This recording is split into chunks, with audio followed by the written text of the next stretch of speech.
The Framework of a Christian State, An Introduction to Social Science, by Reverend E. Cahill, S.J. Part 1. Historical Sketch. Introductory Note. Bearing of European History on Social Science.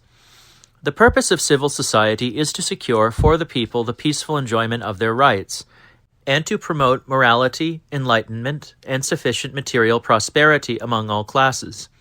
Now, it can be shown from European history that society as a whole failed to attain these objects before the advent of Christianity, that they were best realized when the nations were under the influence and guidance of the Catholic Church, and that the masses of the people lost the civic advantages they had previously acquired when the state rejected the Church's authority. These conclusions, which go to show that Christian civilization is the only civilization suited to man's nature and that Christian social principles are the only true ones, are thus summarized by Pope Leo XIII. Although the Catholic Church has for her immediate and natural purpose the saving of souls and the securing of our happiness in heaven, yet in regard to things temporal she is the source of benefits as manifold and great as if the chief end of her existence were to secure the prosperity of our earthly lives. Wherever the Church has set her foot, she has straightway changed the face of things and has attempered the moral tone of the people with a new civilization and with virtues unknown before. All nations which have yielded to her sway have become eminent for their culture, their sense of justice, and the glory of their high deeds. It is clear that no better mode has been devised for building up and ruling the state than that which is the necessary growth of the teachings of the gospel. Footnote, Immortale Dei, 1885. The same fact is emphasized by Pius X. The Church has been the first inspirer and promoter of civilization, preserving and perfecting whatever was good in pagan civilization. The civilization of the world is Christian civilization.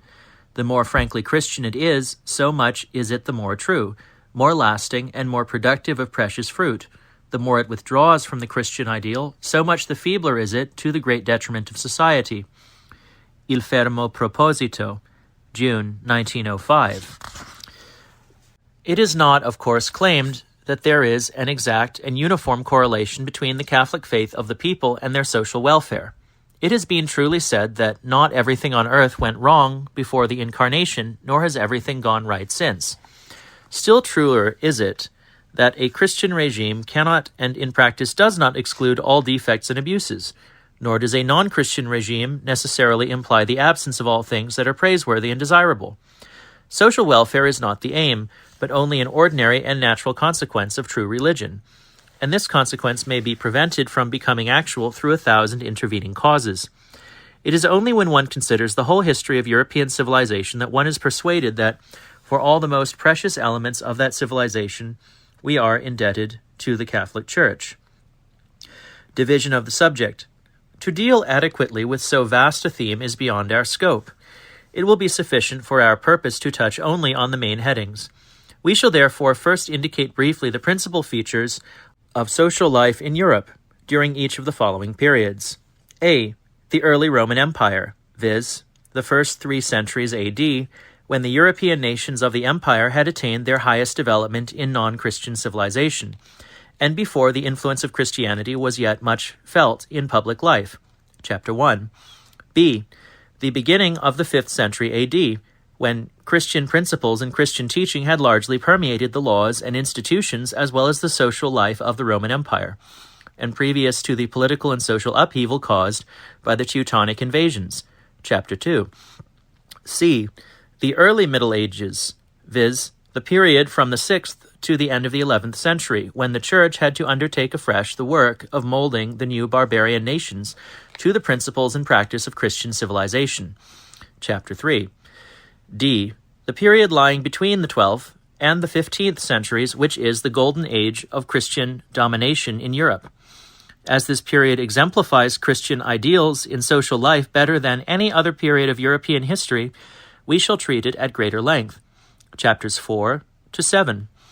Next, after dealing with the Protestant revolt of the 16th century and the changes in social life which resulted directly from it, Chapter 8, we shall treat of the modern social movements which have sprung indirectly from the same source, namely liberalism, unchristian capitalism, socialism, and Freemasonry. chapters 9 through 13.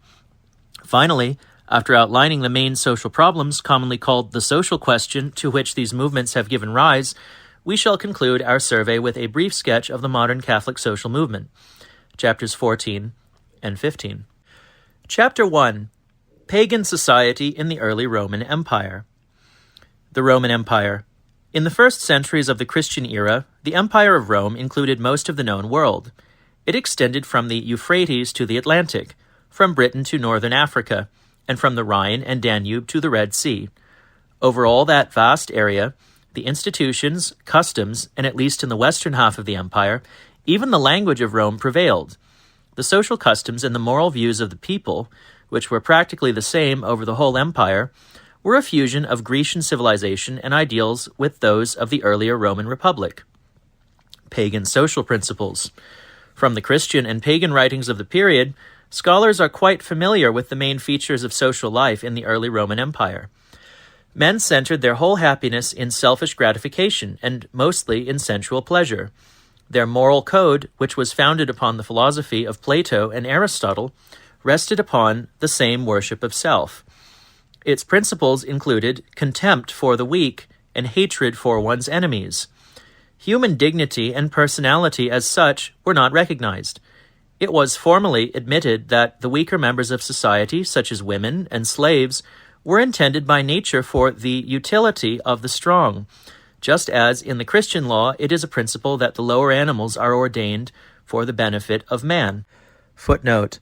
The high ideals of natural virtue which one finds in many pagan writers, such as Plato, Cicero, Virgil, Horace, Seneca, and others, the praises of marital fidelity, patriotism, friendship, kindness, even of virginity, had little relation to actual life, at least in the period referred to here, whatever may be said of the earlier periods when the foundations of Rome's greatness were laid. These principles had their logical effect in determining the functions and authority of the state, and the social position of women, children, slaves, and the poor. The state, which in practice meant only the governing classes and included but a small fraction of the actual population, was regarded as an omnipotent power against which no personal or family rights were allowed to prevail. This absolute power of the state assumed concrete expression in the deification of the emperor, who by law was regarded as a god. The emperor himself was above all law, and his sole will unfettered by any consideration of right and wrong, or by any fundamental principle of the constitution, had in itself the force of law. The working class. The working class in the Roman Empire were slaves. In fact, all the pagan civilizations of Europe before the advent of Christianity reposed on slavery. The Roman slaves, who formed more than half the entire population, were practically deprived in law of all human rights and belonged, like chattels or cattle, to their masters. The slaves working in the fields usually had chains on their feet. Their food consisted of bread, water, and salt. At night they were kept in damp underground cells with little or no ventilation. The old or weak were commonly allowed to perish like worthless cattle. If it occurred that a Roman citizen was killed in his own home, all the slaves were, or by a provision of the law might be, executed without inquiry or trial. The poor and the weak. The weaker members of society, such as women and children, were not allowed the enjoyment of their natural rights as human persons, for human dignity as such was not recognized. Degraded woman, writes Balmis, was distinguished by the corruption of her morals, and debased by the tyranny of man. Infants were abandoned, the sick and the aged were neglected. The lot of the millions of citizens that lived in abject poverty in all the cities of the empire was little better than that of slaves. Rome alone had hundreds of thousands of hungry poor, who had come to look upon gifts of money and doles of bread from the state as their birthright. Prevalence of cruelty and immorality. Cicero quotes a contemporary as stating, although apparently with exaggeration, that there were only 2,000 owners of property in the city of Rome in his time, whereas the total population is computed to have been more than 1,200,000. The great majority of the rest were slaves or proletarians. Footnote: there was doubtless a small intermediate class of freemen, such as shopkeepers, etc., who would not be classed as proletarians, but these did not form a notable element in Roman society. Poverty was the one unpardonable sin in the eyes of the Roman, who recognized nothing excellent in the human person apart from his goods or his power. Charity, love of the poor, even hospitality in the Christian sense, and as we understand these virtues, did not exist. See Lecky, History of European Morals, Volume 1, for many citations of pagan writers in commendation of universal brotherhood. These sentiments of the philosophers, however, had little or no relation to real life. Immorality of the grossest type was universal in both sexes and among all classes, and cruelty and oppression reached a degree that is now scarcely conceivable. We read of 400 slaves being put to death in one house in pursuance of the inhuman law that when a citizen was killed in his own house, all the slaves were executed. Of 100 free citizens of the poorer classes, many of them married and fathers of families, being mutilated in order to provide a train of eunuchs for a daughter of a noble about to marry. Of 3,000 Jews given to wild beasts to devour at a celebration of a feast. Of 5, 6, or 10,000 people of all ranks and both sexes slaughtered on a mere suspicion of the emperor. Of 18,000 gladiators compelled to slaughter one another as a public spectacle for the amusement of the populace. Of hideous scenes of sexual immorality enacted at the banquets of the nobles, which were further varied by the spectacle of gladiators massacring each other for the amusement of the revelers.